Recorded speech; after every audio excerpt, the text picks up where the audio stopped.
superstar. He is an absolute superstar, Tom Mitchell. Cripps at the back. Cripps is too good. Yes! Oh, how good was that?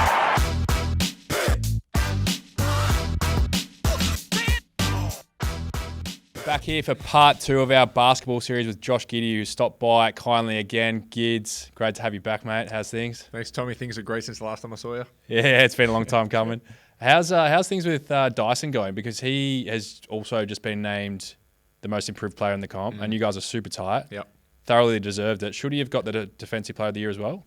Yeah. Oh, yeah. I think so. And maybe I'm biased, but what he did, obviously, with his steals and deflections this year was like by far and away the most ever. Yeah. So I think he should have won it. And he caused a lot of problems for a lot of guys that he guarded. Statistically, that backs it up. So I think he should have won it, but he was, rightfully deserved with most improved as well. Were they record numbers, some of the steals and deflections? Yeah. I mean, he led the deflection count by 200 or 300 more than the next second best player in the league. So his was miles ahead, and I think he kept the Hawks defense afloat because without him, they could have been, a lot lower in defensive rating than they were. So do you think, honestly, it's because his name isn't as big? That's the reason he didn't win it? Obviously, Yeah. Mobley won from Cleveland. Yeah. Wemby probably could have won if he played enough games. I think it's turned into a big award, Defensive Player of the Year, and I think Marcus Smart was the last guard, and before Marcus Smart won it a few years back, there was like 20 years before a guard had won it. So it is a big award. But like Mobley and Draymond, Wemby, these guys are like elite defenders too. So it doesn't discredit them. But I think this year Dyson, what he did that side of the ball was historic, and I think he should have won it. But Mobley, Draymond, these guys were contenders and rightfully so. So could have gone either way. But my opinions with Dice. Yeah, winning the most improved is still pretty cool as well though, because he was in New Orleans. New Orleans. When you go to New Orleans, they say New Orleans. So yeah, I know. They really abbreviate it. Yeah, but he really took advantage of his situation, playing alongside Trey, starting. Even his offense was flowing pretty well. Yeah, he and I think I don't even know if he improved that much, but it's just opportunity, and he's always been that type of guy where he's always been an elite defender, and I think this year he got the chance to finally show it on a global stage, and he and offensively that just comes naturally. He's very, very good like connecting piece, especially playing with a guy like Trey that's an elite passer. Yeah. Dyson, all he had to do was move off the ball. He improved his 3-point shot a lot. He got to the foul line more. So everything for him improved. And I don't know whether he obviously got better over the summer, but a lot of it's just opportunity. He got the chance to play and show how good of a player he is. So I'm happy for him. I know he was happy when he got that opportunity in Atlanta. So he's playing well, and he got rewarded with most improved. How do you guys go when you play one-on-one? Because you're the offensive guy, the creativity, the ball handling, the passing, and he's the lockdown D. How do your one-on-one games go? They're fun. They're competitive. I think they're pretty even. And for me, it's like no better guy to go against than the best perimeter defender in the world. So I love it. I think it's practice. Yeah, it's a great sparring partner. So we go at it in one-on-ones, and we have fun doing it. So they get competitive, and obviously we've trained with each other for the last 4 summers. So spent a lot of time in the gym together, and there's no better guy to go against than Dice. You probably prefer having him on your team, which you guys have played on the Boomers together. Last Olympics would have been an epic experience. We'll get to the quarterfinal game against Jokic, which was, sorry, I don't want to make you cry again, but we'll get to it. But how was the experience at the Olympics? Because you guys are going to be playing together for the next at least 2, probably 3, maybe 4 Olympics. Yeah. No, unbelievable. And, as a kid in Australia, you grow up wanting to be an Olympian, be a Boomer, and I was the exact same. And to do that in Paris was unbelievable. And it's not even just the Olympics, but the whole lead up. We played against the USA team in Abu Dhabi. We played against Serbia there. We played against China here. Like all the lead up is the fun part. You build that anticipation. Then when you get to the Olympics, it was just such an unbelievable experience. All the teams staying in one village.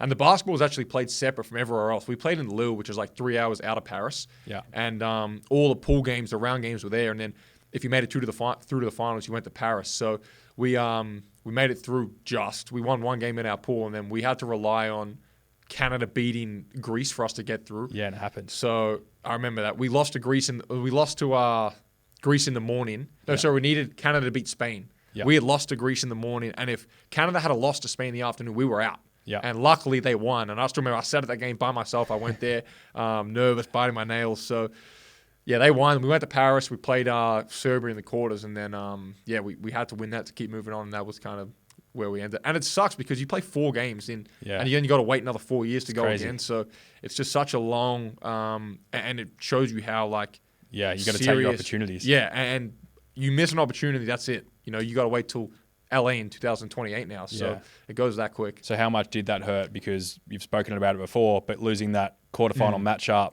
where we had a big lead, yourself, Paddy Mills had a great game too, but you were on fire. You couldn't miss. What was our lead? What was our biggest lead at one point? I reckon it was 25. Wow. Yeah, 25. And they cut it back. And we started really hot. We were on fire early and couldn't miss. They didn't have a lot going. And I just knew, when we went to halftime that if there's any guy in the world that can do this, it's Jokic. Yeah. And we just had to put our foot down. And we started slow out of the third quarter. They slowly clawed back. Their crowd was it was obviously sold out. It's the Olympics, but their crowd was loud and Europeans get passionate. And once they started making shots, they went on a run and just all the momentum changed. It went back to them. They slowly clawed back and they took the lead. And we did a great job to get the game to overtime. And then we had ourselves 5 minutes to win a game and put ourselves in a position to win it. We got up in overtime and then we didn't execute the right way down the stretch. So it was heartbreaking. I mean, that's the first time I've ever had a loss, and I was shattered. It was just the worst feeling in the world. And then knowing you have to wait till LA in 2028 was just, it was tough, that game. And then more heartbreaking than losing an NBA playoff series because of that home nature. Do you have more pride playing for Australia than NBA? You take pride anywhere, but for Australia, because it's so rare, the opportunity to do it, by far, that game was, I've never ever been more sad after a game than that one. And just because, that's it. You work so hard 4 years to get to an Olympic Games.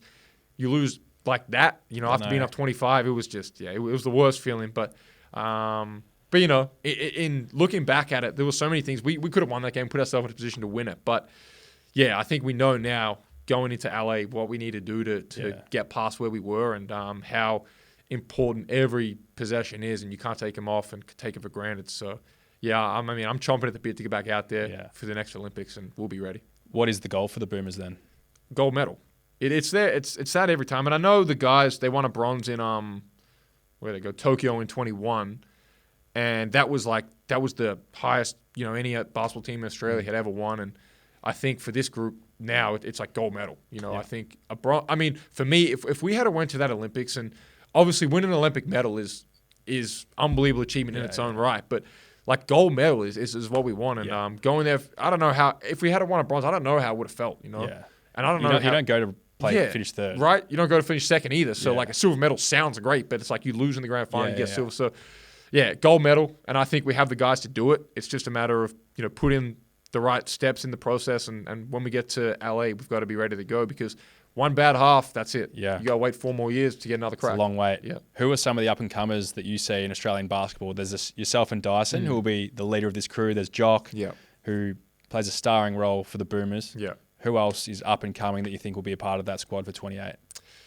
Yeah, good question. Josh Green will be there. Yeah. He's obviously a big piece to what we're going to do, and obviously Dice will be there. And it's kind of slowly, changing the what's the word I'm looking for? Changing of the guard? Yeah, changing of the guard.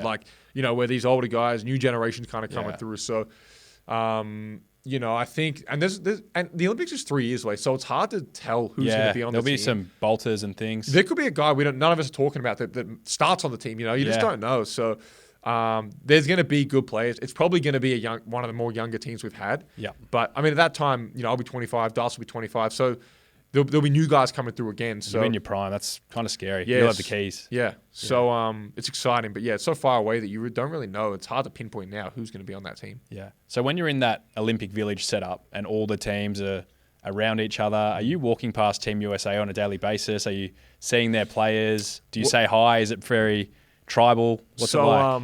A lot of the basketball teams, and we're probably the only sport that does it, we don't stay at the Village. So we did, actually. Australia did, but me and Dice, actually, we stayed at the hotel out of the Village. A few of the other boys got their own Airbnbs and things, because the Village beds, and I don't mean to sound like sport or anything, they were literally cardboard boxes with a thin little mattress topper on. And if you need a little extra leg room, they bring you another cardboard box. So you got 7-footers falling off the bed. So we are a lot of the other basketball teams, they all stayed at hotels, but we could choose, what we wanted to do. And me and Dice stayed together at a hotel. So, Yeah, but the villages, every country has its own building. Yeah. And depending on how many people you have representing that country depends on the size of the building, obviously. Yeah. And we had a huge one.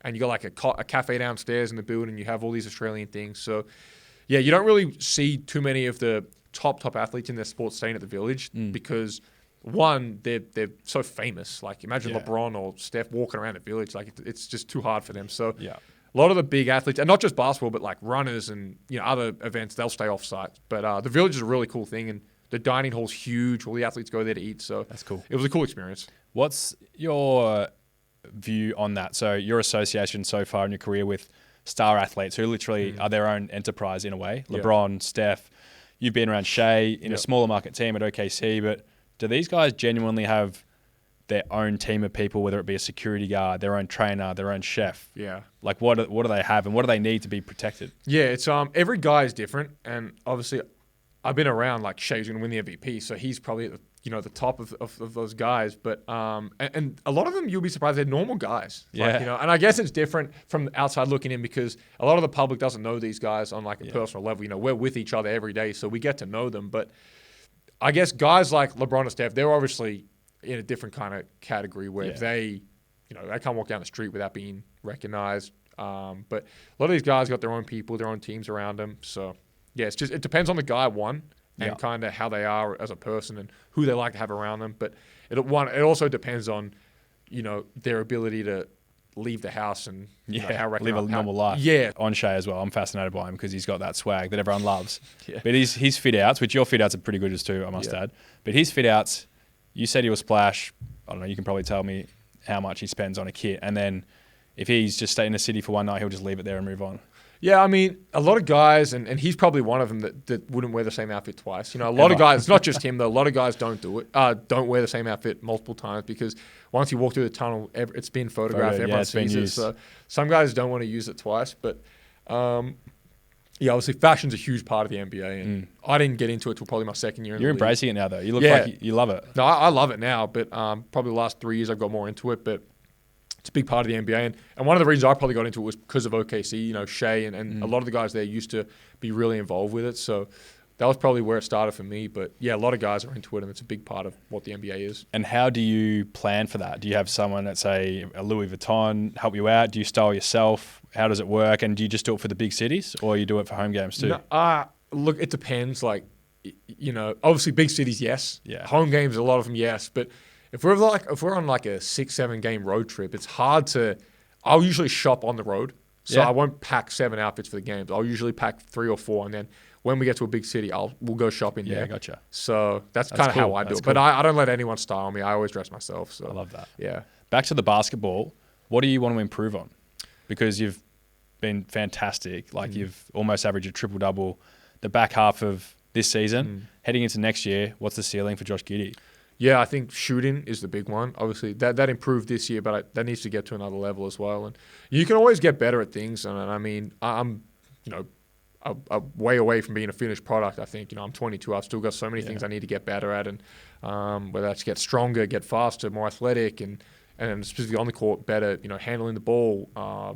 And there's so many things, and it's hard to just, pinpoint one because, as a point guard, you have to be so good at so many different things. So, obviously a lot I got to work on, but I got good hands. I got good trainers. So, yeah, they take care of me. Shout out to J-Law. Yep. And Phil Handy. Yep. And Tony. And Tony. TV. So, shout out and all Pop. them. Is that Pop? Pop, yeah. Pop I'm with him well. Pop's the one I'm with every day. So he's the guy that trains you. Because yeah, you want to come to the Collingwood gym and do a session, I heard. But yeah, that's what I was talking about. But yeah, there's no day that goes by in the offseason I'm not with Pop. So gotcha. Every day I see him. On your shooting, so I was just looking at some numbers before, and then I want to run this stat by you, which was pretty cool. But on your shooting, so your first year in the NBA, you shot 26% from the field, from the three-point line. Then you've gone 32, 33, 38. So if you want to shoot at 40%, that's quality shooting, but that's the level you want to get to. Yeah, I think league average is like 35. So you're already above that. Yeah, but it also depends. Like a lot of guys, volume 3-point shooters that shoot, 9, 10, 11 threes a game, their percentage might drop a little just because they shoot so many. Yeah. So it can be skewed because there can be a guy that's a 40% 3-point shooter that shoots 2.5, 3 a game. So where Steph's jacking up 10 a game. yeah, so his percentage might come down. But 35, 36 is probably league average. So, I always wanted to keep improving shooting, and it's a big area for me that I got to keep getting better at. And one thing that you're really passionate about is growing the game in Australia, which is what we're doing with ball magnets, with footy, but for you it's basketball, and very passionate about how to prepare, dribbling, passing, shooting, and put together a program for ball magnets as well, which will be on the website very soon. But talk to the audience a little bit about the program that you put together and what you try to pass on to the young Australian talent out there. Yeah, I mean, everything I learned, and I've been taught by a lot of great coaches throughout my career and growing up, and even before I was in the NBA, that helped me develop skills that allow me to get to that level. So especially with this program that we're coming out with, it's going to be a lot of the things that, one, I've been taught, but also I've learned over my career, whether it's ball handling, pick and roll passing, ways to finish, shooting, different things. So there's a lot of things in there for kids, and I was exactly in their position where I wanted to learn off players that had been to where I wanted to get to. So there should be a lot of good stuff in there for them, and hopefully something they can use. I know they will be. And there'll be a few out there probably wanting to get more triple doubles and things, which has become your thing. So the stat I wanted to tell you, which I don't know if you know this, but first of all, how many triple doubles do you reckon you've had in your career? Career? Yeah. I don't know, maybe 12, 13. You've had 18 triple doubles. 18. You're the 30th all time in triple doubles. You're tied with KD. So one more, you're going to go past KD. But that's just the type of player you are. You're a bit of an all-rounder. You do a bit of everything. So when you go into a game, that's obviously not planned to go out there and get a triple-double, but it's the way you play. You rebound, you pass the ball up the court, you do a bit of everything. Yeah, I mean, it's kind of just the way I play. And it's hard to, obviously, like some guys have averaged a triple-double for a season, which is unbelievable to even think about. That's a very hard thing to do. And it's insane. Usually those guys are the ones that have the ball a lot. Russell, Jokic, and Oscar Robertson, obviously back in the day, had the ball in his hand a lot. But triple-double is obviously, as a guard, I love to rebound. And I'm a bigger guard, so that helps. And then I love to pass the ball. So those things kind of just come naturally. And then, the 10 points is kind of that happens as well. But I never go into a game trying to get a triple-double. Those numbers accumulate organically. And by playing the game, they just kind of happen. So, the way I play, those numbers just appear. I never go out there, trying to chase a triple-double or anything like that. They just happen. So, I mean, be with a guy like KD, whose game is probably a little different. Yeah, he's more of a scorer, I guess. So that's why it's not his go. But I was looking at StatMate today, which has all these stats from your 3-point percentage to your triple doubles. It's a good app, that one. It has everything. It's a good app. Good app. Yeah. Shout out to StatMate. Yeah. One question I wanted to ask you as well. This is more of a actually before I do that, on the rebounding thing, because you're a rebounding guard. What is the ruling around that in terms of team game plan? Because typically in the past it's been the tall guys rebound, they pass to the smalls. Yeah. Is it that they want to get the ball in your hands quicker so the taller guys box out and then you've got the ability to pass full court? Is that a bit of the plan? Well, it's hard to plan rebounding because, one, you don't know where the ball's going to bounce. And two, you don't know who's, like, if the big is shooting the ball and our big is contesting the shot, like, he's not down there to rebound. So it always just depends on the situation of the game. And I have a bad habit of not boxing out. It gets brought up on film when we watch it the next day a lot. It's just something you get rebounds there. Yeah, I've always just had a nose for the ball when it leaves a guy's hand, and I can kind of read it where it's going to bounce off the rim. So I try to position myself where I can get an advantage and get the ball quick. The other thing is it helps start the fast break. If I get the rebound, it saves time from the big having to get it, hands off to the guard. I've already got it. It's half a second. So we can just go. Yeah. But I've always loved rebounding, and I've always just had that, nose for the ball, and being able to see where it's going to bounce. And I've just loved rebounding from a young age. Yeah, that's good. I love that. Last before we let you go, early season predictions for next year. MVP, finals MVP. Yep. And championship for next year. year. I know we don't know where you're going to end up. That's going to impact it. I don't know where a lot of players are going to end up. But if you had to pick an early prediction, who you got? Championship OKC. Yep. MVP.